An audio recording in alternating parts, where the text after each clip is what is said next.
Dandran, dan dan dan dandran, dan dan dan dandran, dan dan dan dandran, dan da da ra dan dan du da da da da da da da da ra dan dan.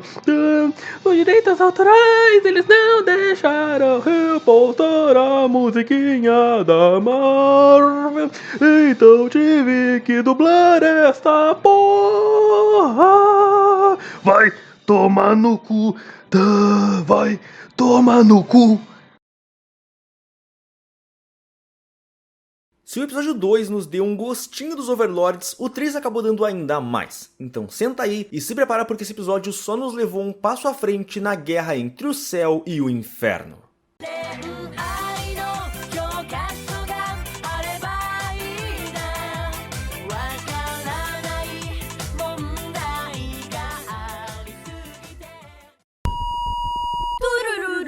Comercial! Esse vídeo é um oferecimento da Game Shark Store, uma loja incrível de jogos que possui tanto clássicos e retrôs quanto os mais recentes lançamentos do mercado. E quanto mais o tempo passa, mais itens são adicionados ao site, e logo logo a gente deve ter todos os consoles registrados no site. A propósito, a loja não só vende, como também compra o seu usado, e você pode usar isso tanto para pegar dinheiro quanto crédito para comprar novos itens na loja. E usando o cupom DustMoon você ganha 5% de desconto na sua compra e ainda por cima ajuda demais o canal. Então não perca a chance e consiga o jogo que você tanto deseja na Game Shark Store. Link na descrição e comentário fixado desse vídeo. Logo de cara, vemos que se passou uma semana desde o episódio anterior. E eu tenho que dizer que é surpreendente ver que o hotel parece ter estado tão calmo nos últimos dias. Calmo até demais, porque aparentemente o Serpentius é um paranoico que acha que o pessoal do hotel tá só esperando pra atacar ele quando ele menos esperar. E por conta disso, ele criou uma arma que tem um nome bem autoexplicativo. Essa é minha nova invenção, o Esfalapeles 1300. Mal posso esperar pra experimentar nos outros residentes. Pois é, o cara é um paranoico do caramba e até encomendou peças novas para suas máquinas, fornecidas por Camila Carmine, que além de Overlord, é a melhor negociadora de armas do inferno. E uma curiosidade, no piloto as filhas dela nos foram mostradas coletando lanças de anjo dos cadáveres de pecadores mortos. Pera um segundinho aí. Ou não é mesmo personagem, ou no redesign o Obama se enfiou no meio. Bom, obviamente não tinha como a VEG deixar os Serpentius continuar criando armas dentro do hotel. Então daqui pra frente, nada de armas, nada de conspirar contra o resto do pessoal, e por fim, como eles estavam enchendo o saco, nada de ovos. What? Pois é, a VEG tirou os ovos do Pentious. What the fuck? E pra completar, ela ainda pede pro Alastor se livrar deles. Nani? Eu nunca entendi que tinha problema com lésbicas, mas agora eu entendo. Uma delas tirou os ovos do Serpentius. Declaro oficialmente meu problema com lésbicas até ele recuperar os ovos. Bom, daqui em diante o episódio se divide em dois núcleos, tendo o Alastor indo a um encontro com os demais Overlords e o restante do pessoal do hotel fazendo exercícios de confiança. Já que não faz muita diferença, vamos começar seguindo o gostosão. Gostosão? Mas que porra você tá falando? O assexual, obviamente.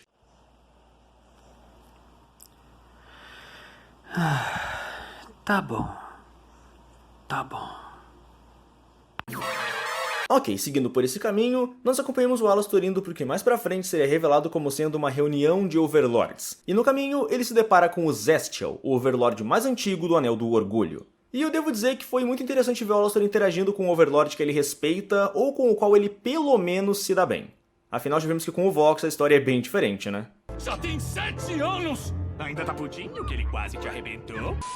Aqui eu tenho muito que agradecer a presença do Zestial, até porque ela não nos mostrou apenas o quanto os Overlords são respeitados e ou temidos, ainda mais esses dois que parecem estar entre os mais sádicos de todos. O tempo certamente está agradável. É mesmo, mas é possível que tenha uma chuva ácida pelo visto. Se estivermos com sorte, eu me deleito com os gritos. A presença dele também deixou mais do que claro que aparentemente ninguém sabia o paradeiro do Alastor nos últimos 7 anos, já que haviam até rumores sobre ele ter caído por braços divinos. E eu devo dizer que essa frase em inglês poderia até ter uma interpretação um pouco mais romântica do que simplesmente assassina. Mas não é como se um ser já considerado divino tivesse sumido por tanto tempo, né? Eita, peraí. Bom, com o decorrer da conversa, os dois chegam no prédio onde seria a reunião, entram no elevador e o Alastor manda os ovos ficarem de guarda, só pra não atrapalharem ele, obviamente. Mas aí um deles acaba no elevador por acidente. Ah, olha lá! O Osvaldo subiu. A gente tem nome? Chegando lá em cima, nos deparamos com alguns dos demais Overlords e vemos que foi a Camila Carmine que convocou essa reunião. E agora uma pausinha para dar uma olhada rápida no design de alguns dos Overlords. Para começar, eu devo dizer que eu adoro o design da Rose, com a sua elegância clássica que nunca perde o charme e nunca sai de moda. A Carmilla, por sua vez, tem um design bem interessante de bailarina assassina, e eu devo dizer que eu curti bastante a mudança de visual dela. Claro, a roupa antiga era bem bonita, porém ela era bem simples. Essa aqui ressalta um pouquinho mais a sua ligação com as armas, fora que agora os sapatos delas são feitos do mesmo material que as armas angelicais. E dá pra dizer isso só pelo brilho que emana deles, e foi um belo toque. Agora, se são confortáveis, eu já não sei dizer. Admito que eu curti o cabelo antigo dela, mas esse aqui não tá feio. Só me surpreendeu um pouquinho, eu não esperava um cabelo desse tipo.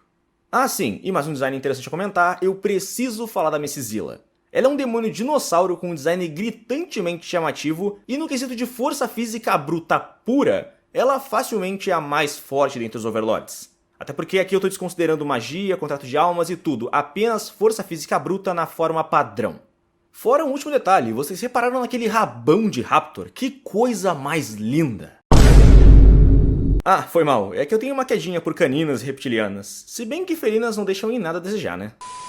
Quando a reunião finalmente se inicia, vemos que o motivo dela foi a notícia do extermínio chegar mais cedo esse ano. E é bem lógico que isso preocupe os Overlords, afinal eles detêm inúmeras almas de pecadores por meio de contrato, e o último extermínio levou quase 16% da população de pecadores.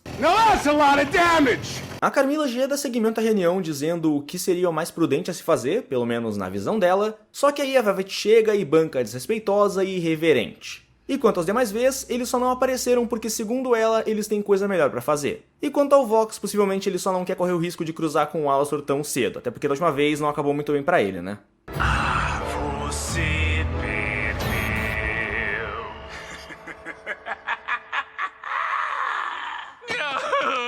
Porra!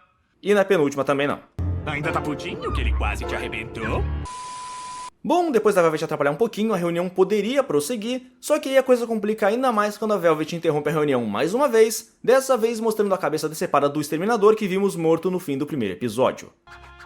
Sim, adiantando a discussão. Porra! Senhor, onde você conseguiu isso? E só de ver o olhar no rosto da Carmilla já ficou mais do que claro que ela tinha algo a ver com aquilo. Com tudo isso, a Velvet propõe levar a luta até os Anjos, e o Zestial interrompe chamando os Vs de tolos e dizendo que simplesmente ir à luta sem informação o bastante poderia ter consequências graves pro inferno. E sendo bem direto, errado ele não tá, afinal os extermínios foram criados para evitar que o inferno se rebelasse contra o céu, e se eles se provassem inúteis, o céu teria que adotar medidas ainda mais extremas, o que não seria bom para nenhum pecador, muito menos para um Overlord. Nós podemos levar a luta até eles. Você ficou doido? Nesse ponto, os demais Overlords levaram em consideração as palavras do Zestial e parecia que também não iriam querer começar uma guerra sem demais informações. Só que nesse ponto já era tarde, porque ao ver como a Carmilla ficou incomodada com a situação da cabeça do anjo, a Velvet passou a agir com ainda mais desrespeito. Eu entendi. O vovô tá com medo de brigar, então nem vai adiantar discutir, não é? Nisso, a Carmilla interrompe a Velvet com o começo de uma música de sermão, e a Velvet se mete no meio com uma tremenda irreverente que ela é. E eu devo dizer que a música ficou muito boa, tanto em inglês quanto em português. E ela acaba justamente no ponto em que a Velvet expõe as suas suspeitas de que a Carmilla foi a assassina do anjo. E honestamente ela não foi a única nesse lugar a suspeitar, porque o próprio Zestial suspeitou da Carmilla ao vê-la perder a compostura. Quem perdeu a cabeça foi você. E por que não tocar o terror? As armas que vende tem seu valor. Foi porque fiz a desfeita que alguém levantou a suspeita. A sua merda tá feita. Será que é culpada? Pauta encerrada. Com o fim da reunião, vemos que o Alastor não só provou o sangue de um anjo, como também suspeitou da Carmilla, e por conta disso mandou o ovo atrás dela e do Zestial. E o que esse ovinho ouviu não foi pouca coisa. Afinal, a Carmilla admitiu cantando que matou o anjo, mas não por qualquer motivo. Ela o matou porque foi pega de surpresa e não queria perder as filhas. Até porque se alguém é morto pela lâmina de um anjo, é completamente apagado da existência. Não tem pós-vida depois disso. E o motivo dela não ter revelado o que fez foi simplesmente para evitar que a guerra chegasse ao inferno. Até porque em uma guerra sempre existem perdas e ela não tá disposta a perder a sua família. Sinceramente, é até irônico que a melhor fornecedora de armas do inferno queira evitar uma guerra, sendo que geralmente guerras são lucrativas para pessoas assim. Nisso, a música acaba, o ovo desce de elevador e quando finalmente fala com o Alastor, ele reage assim. Só um minuto, o que foi que você disse? Ela matou o anjo? Interessante. Vamos manter isso entre nós. Entendeu? Certinho, chefinho. Eu me caguei. Beleza, vamos deixar o Alastor de lado e ver o que os demais protagonistas fizeram ao longo desse dia. Desde o começo do episódio, a Charlie decidiu que trabalhariam a confiança e deixou a Veg no comando. Começando com o clássico Cai que eu te seguro. Só que nesse caso, eles tinham que compartilhar algo íntimo deles com os demais e depois cair. E por mais que o Angel tenha feito a piada de sempre... Alguma coisa sobre mim, né? E que tal essa? Eu me amarro em chupar... Te mato se falar pica. Pirulito, seu safadinho. Vai tratar essa mente poluída. Mas então, pica também. E o Pentious dramatizado pela saudade que ele tava dos seus ovos. Eu não quero viver sem meus ovinhos. Ninguém me segura. Droga! A Nift foi um caso à parte, porque ela foi a única que ninguém quis segurar. E eu até entendo porque o que ela falou foi levemente perturbador. Às vezes, eu mato a mãe de uns insetinhos na frente deles como forma de aviso.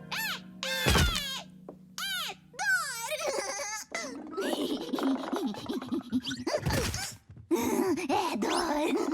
Ela fica cada vez mais bizarra e eu não sei se eu fico animado ou preocupado com isso. Eu não sei se isso tá funcionando como a gente queria. Talvez a gente pudesse... Meu bem, você... A Charlie acaba não achando que isso tá funcionando muito, e por conta disso, ela e a Veg acabam por seguir uma sugestão do Angel, e... digamos que foi bem o que era esperado da situação. Angel, mas que porra é essa? Não tem nada que peça mais confiança que BDSM, bebê.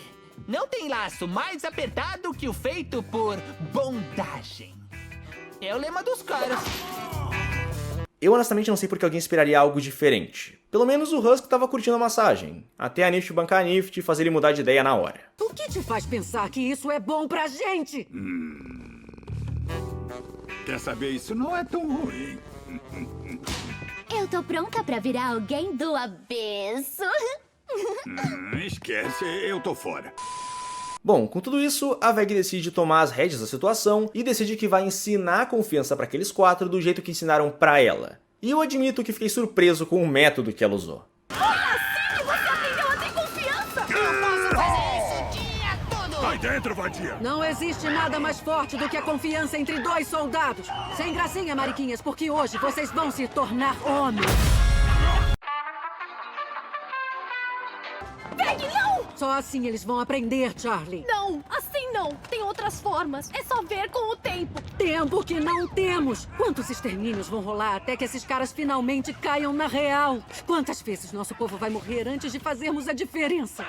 Nesse ponto, a Veg não sabe mais o que fazer, porque ela acha que falhou. E com isso, ela pede pra ficar sozinha, o que por sua vez faz a Charlie e os demais irem embora bem quando o Angel trouxe as serpentes de volta do campo de batalha. Vamos embora, gente. Eu acabei de subir as escadas. Sinceramente, nesse ponto, o Husk foi o mais inteligente. Ele simplesmente se escondeu na escadaria e dane-se. Com isso, estando sozinha, a Veg começa a cantar em dueto com a Carmilla, uma música mostrando o quanto se importam com aquelas que amam e que não vão deixá-las independente de onde estiverem ou do que acontecer. E nesse ponto eu admito que foi meio estranho ver um dueto a tanta distância, ainda mais com personagens que não estão interagindo diretamente um com o outro ou indiretamente, como foi o caso do Alastor e do Vox no episódio 2. Não digo que tá ruim, só ficou um pouquinho destoante do tema da série até agora. Eu admito que nesse caso foi a música mais fraquinha da obra até agora. Nada contra, ela não é ruim, só é meio que a mais fraca até aqui. Falta ódio. Falta ódio! Com tudo isso, após o número musical, a Charlie e a Veg se entendem bem rapidamente, o que não é nenhuma surpresa, afinal não era um problema tão grande assim, e vemos que o método da Veg realmente funcionou. Agora realmente existe um laço de confiança e amizade mais forte entre os membros do hotel. Com isso, o Alastor volta com os ovos e a Veg deixa o Pentious ficar com ele. Mas ainda assim... Nada de armas. Meus ovinhos! Sim, senhoras e senhores, ele recuperou os ovos. Eu estou muito orgulhoso e oficialmente não tenho mais nenhum problema com lésbicas. Chip, boas notícias. Pode cancelar a produção de armas. Nós não vamos mais entrar em guerra com as lésbicas. Beleza. Ainda bem que ele não pirou de vez. E no fim, o Pentious... Ah, como é bom ter vocês de volta! Agora tratem de limpar o meu quarto nesse instante! Bom, eu acho que isso é um final feliz no fim das contas, né? E quando ele vai pra cama, o ovo dá com a língua nos dentes e fala sobre a morte do anjo. E por mais que eu esperasse um tremendo de um nani nessa cena, ele nunca veio. Sério, eu esperei até o fim dos créditos e nada. Mas fazer o quê, né? Eu acho que é normal não levar esses carinhas a sério. Pelo menos pro Pentious. Com isso, o episódio termina e os ânimos ficam ainda mais exaltados. Porque agora nós não só sabemos quem matou o anjo, como também sabemos que os Vs pretendem tirar proveito dessa informação. Muito possivelmente com a tecnologia de proteção angelical que o Vox pretende desenvolver antes dos 6 meses acabarem. No final, a grande batalha se aproxima e eu tô ansioso pra ver o desenrolar dessa história. Bom pessoal, por hoje é isso. E aí, gostaram do episódio? Gostaram do vídeo? E mais importante, ficaram comovidos com a história de um homem recuperando os seus ovos? Bring me eggs. Deixe nos comentários e bora debater. Eu sou o Dust e até a próxima vez que uma lésbica me fizer declarar guerra contra elas.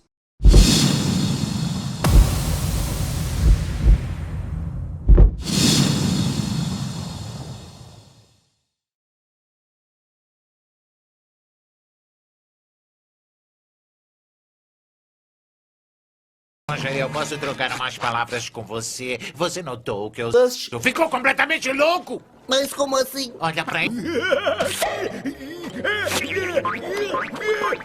Tem razão. Como nós vamos sair daqui? Se fizermos silêncio, podemos ir de mansinho para o bote salva-vidas. Tá legal.